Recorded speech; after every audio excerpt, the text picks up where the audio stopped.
about the central region and the governors not, giving an assurance of supporting that BBI. Kindly talk to us more about it.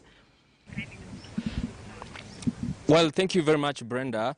While the political temperatures are rising in the country every single day, the general elections selected for next year, actually next year, maybe August, a lot of issues are being spoken about. Many leaders are speaking into the issues concerning the BBI, the Building Bridges initiative, on the popularity of the plebiscite that is expected maybe in a few months from now.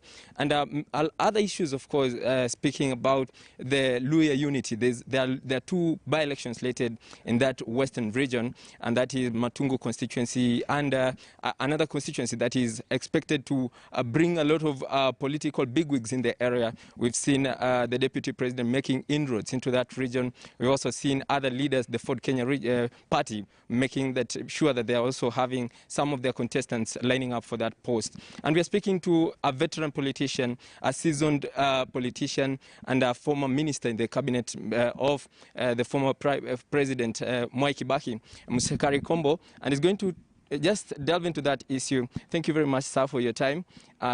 Maybe how do you define the Luhya unity, the elusive Luhya unity that we are having in the country so far? Elusive indeed.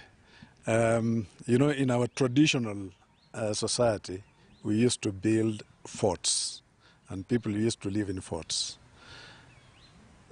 And the fort of the Mlembe nation has lacked leadership, and that's why there has been this elusive unity.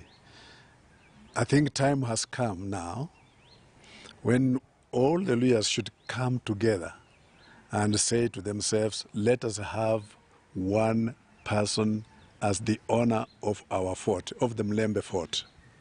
Yeah? Mm-hmm. And I think when you look around all the young men who have shown interest in leading the Luhya fort, Wetangula, Oparanya, Wamalwa, Mohisa, Mudavadi, I think all this, as a Luhya nation, we should agree on just one person. And personally, I have looked everywhere. I stood on a hill and looked down amongst all these young people who are interested. And I could see that Musalia, if he's given that role of being the owner of the fort, he will unify the Luhyas. And I would like to then ask everybody from outside. From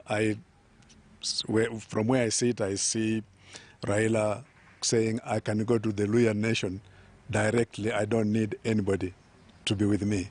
Ruto saying the same.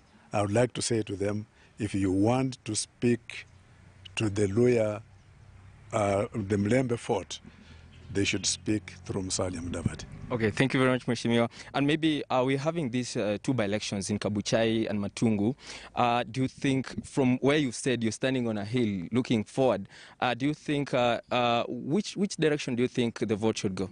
First and foremost, I do not want to see these by-elections in Western Kenya being a duel between Raila and Ruto or and so and so. Let the local people be given a chance to democratically elect one of their sons that will serve them properly. Mm-hmm. But let's not make them as a duel between these big fellows at national level. No, that does not help. Okay. All right. So maybe as we bring it to a close, we have these issue about the BBI popularity. There was a letter that was an explosive letter by Irungu Kangata.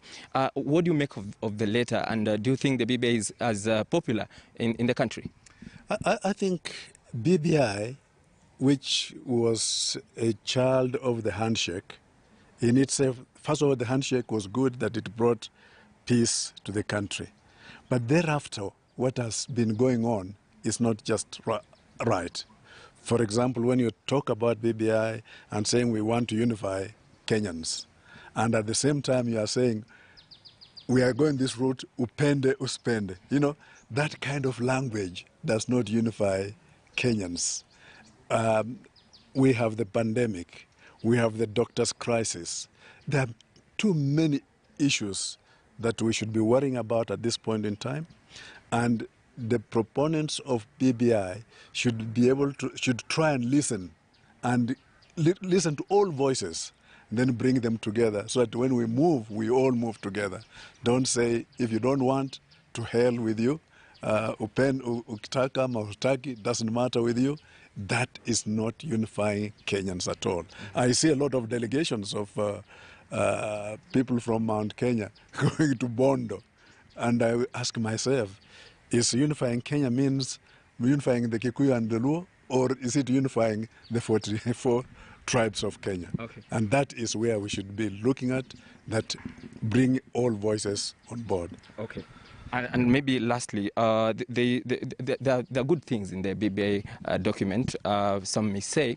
Do you think the issue of maybe voting for the document with the multiple choices and maybe voting for the document with a question of yes or no, which way do you think is the right one? But you know, if all voices of Kenyans are listened to, you listen to the Catholics, you listen to the Muslims, you listen to all voices, then you would move together and it wouldn't even matter at all which way, whether it's multiple or single or whatever it is, if you are listening to all voices. It's not an issue of you are either with me or you are not with me. We are Kenyans who want to move together. Okay. Thank you so much, sir.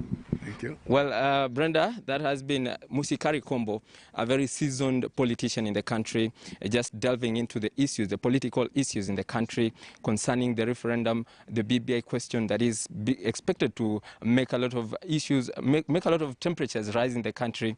And of course, the Luhya unity, the elusive Luhya unity that we've been talking about for a very long time. We've seen by-elections being slated for March next year in 2 constituencies in the Western region, and we're expecting these leaders to be speaking more about that issue in the coming days. So that is it right now here in Loresho, and we take you back to studio.